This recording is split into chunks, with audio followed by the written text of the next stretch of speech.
Assalamualaikum warahmatullahi wabarakatuh. Ya ahlul jannah, sampurasun warga Jabar Wilujeng Wengi. Saya ingin sedikit bukan menjelaskan mungkin ya, sedikit mencoba menjabarkan tentang jalannya kepemerintahan yang dipimpin oleh Gubernur KDM Bapak Deddy Mulyadi. Kalau menurut saya, beliau itu bukan sekedar menjalankan tugas kepemerintahan, tapi seolah-olah, bahkan bukan seolah, beliau itu kalau menurut saya sedang berdakwah, menyampaikan syiar. Dan syiar itu dengan kata lain menyampaikan bentuk kebaikan dalam bentuk tontonannya apa yang beliau kerjakan, kan kita bisa lihat di platform media sosial beliau bagaimana beliau menjalankan tugas kepemerintahan, adapun bagaimana beliau bersosialisasi sebagai makhluk sosial gitu kan. Dan kenapa saya bilang beliau selain menjalankan tugas kepemerintahan, tapi beliau juga sedang berdakwah. Berarti berdakwah itu lebih terkait dengan penyampaian ayat-ayat suci Al-Quran dengan tuntunan hadis gitu kan tentunya. Nah, sini saya ingin mencoba mengutip satu surat aja mungkin ya, satu surat itu paling sering kita baca, yaitu surat Al-Fatihah. Nah, di ayat yang pertama yang artinya dengan menyebut nama Allah yang Maha Pengasih lagi Maha Penyayang. Nah, beliau berpegang pada itu. Maka setiap apa yang beliau kerjakan itu tak lepas dari pertolongan Allah gitu kan. Dan dari jiwa beliau timbul rasa sosialisasi yang besar, yaitu belas kasih.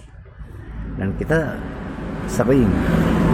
sering melihat bagaimana beliau berkasih kepada warga gitu kan, warga yang kurang mampu, dalam bentuk memberikan santunan, memberikan edukasi, memberikan peringatan kalau itu hal yang bersifat salah gitu kan, bahkan mungkin tegas dalam menegakkan aturan. Itu adalah bentuk kasih sayang beliau gitu, agar warganya itu punya mental yang baik gitu kan.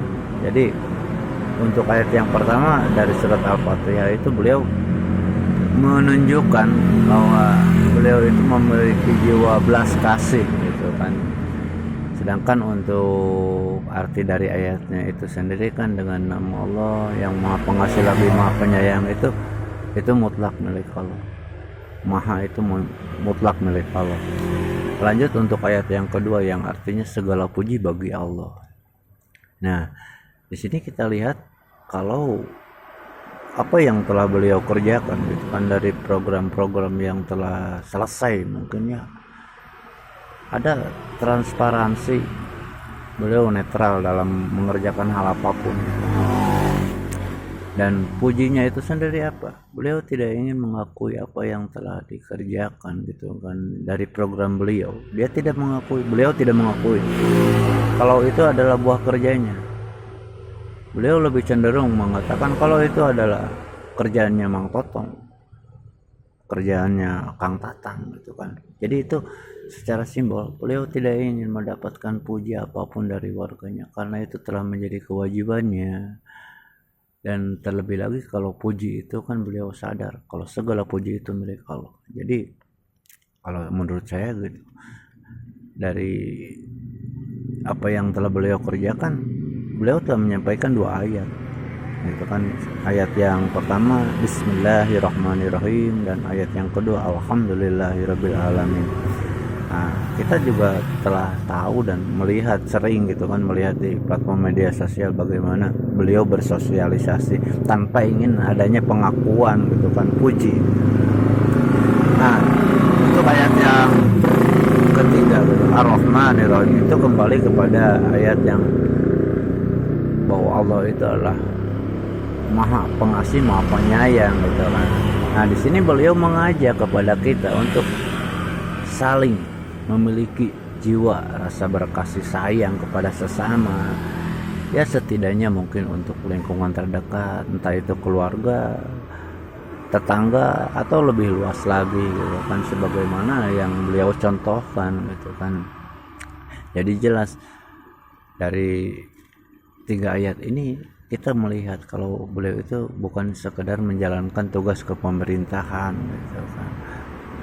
Nah, kita lanjut untuk ayat yang keempat mungkin ya. Malik Yaumiddin, yang mana pada artinya itu yang menguasai hari pembalasan gitu kan. Nah, di sini apa yang bisa kita lihat dari pengamalan ayat yang keempat ini yang menguasai hari pembalasan ini? Bentuk transparansinya beliau dalam menjalankan pemerintahan itu sendiri kan. Beliau lebih baik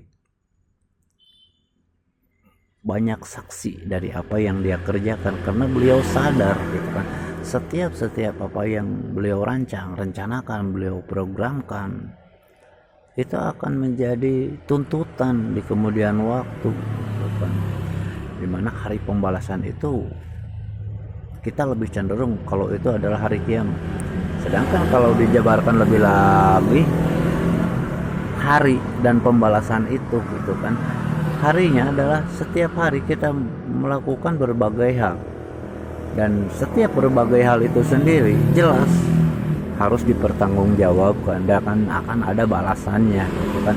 Makanya beliau lebih transparan dalam menjalankan berbagai program-program kepemerintahannya gitu kan. Jadi bentuk transparansi inilah yang beliau amalkan untuk mengamalkan ayat yang keempat ini dengan Malik Yaumiddin.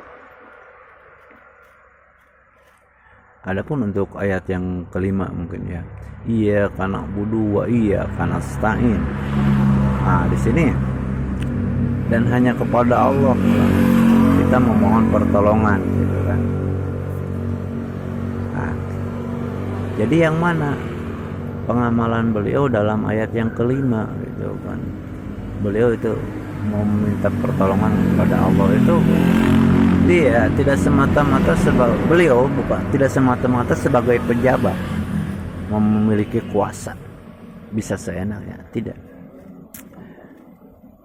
Bahkan beliau dalam satu tayangan saya pernah melihat kalau beliau lebih memilih meminjam ke Bank BJB untuk pencadangan anggaran gitu kan, anggaran entah itu untuk jalan kalau tak salah, daripada beliau membebani masyarakat dengan berbagai hal gitu, entah itu pajak atau mungkin apa gitu kan, bahkan secara sukarela gitu kan.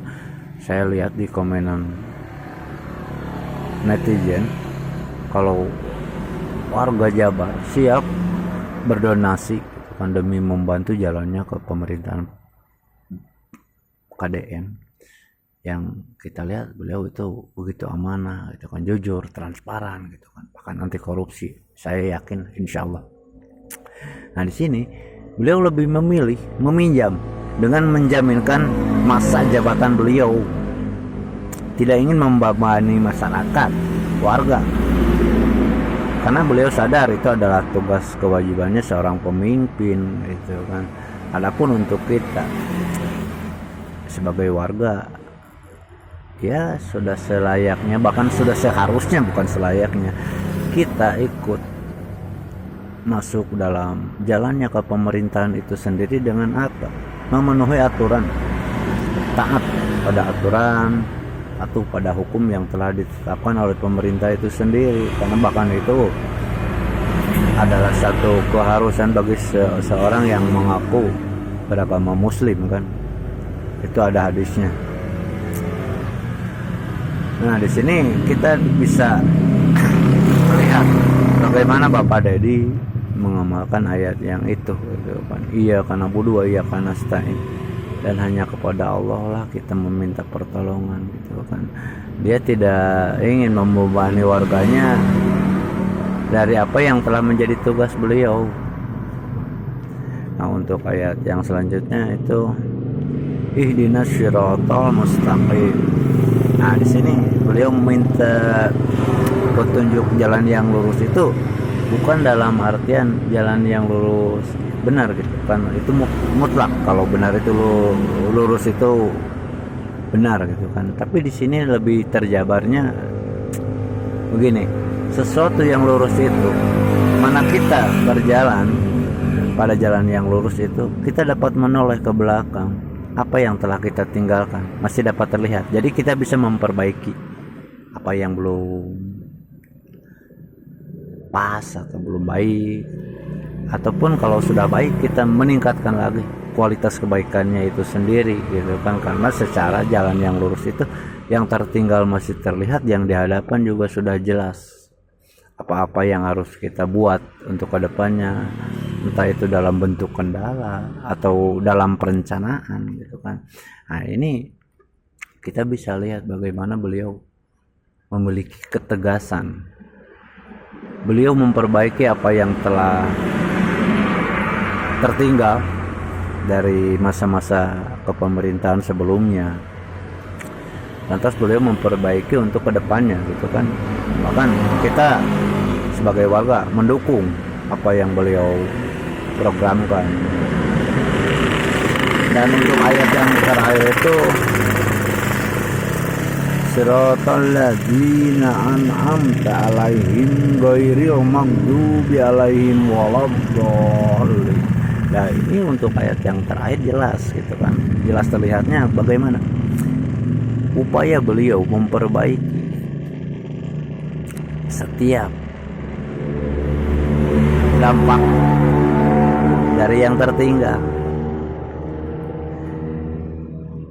Sedangkan kalau arti dari ayatnya itu sendiri kan, jalan yang engkau beri nikmat di dalamnya bukan jalan-jalan mereka orang yang sesat, dolim. Dan beliau lebih memilih bertanggung jawab untuk memperbaiki, menanggung semua beban dari kepemerintahan yang sebelumnya. Beliau tidak menyalahkan. Beliau cukup diam, dan manakala beliau menjabat, beliau memperbaikinya. Beliau tegaskan berbagai apa-apa yang telah terjadi di waktu yang lalu itu beliau jelaskan. Tapi beliau tidak angkat tangan, beliau tegas menghadapi itu dan siap mengambil semua itu dengan tujuan untuk memperbaiki ke depannya. Nah, di sini kita bisa tahu kan, selain beliau menjalankan tugas kepemerintahan, ternyata beliau itu menuntun kita sebagai warga agar patuh pada aturan, menjalankan setiap apa yang telah diprogramkan, dan itu adalah wujud dari penyampaian syiar kebaikan. Tapi sekali lagi saya mohon maaf, terkhusus untuk Bapak Gubernur ya, bukan semata-mata saya lancang atau tahu tentang ayat. Justru karena yang saya tahu hanya ayat ini gitu kan. Jadi penjabaran saya hanya bisa sampai di sini. Sekali lagi mohon maaf kepada Bapak Deddy Mulyadi, juga kepada seluruh warga Jawa Barat. Sampurasun.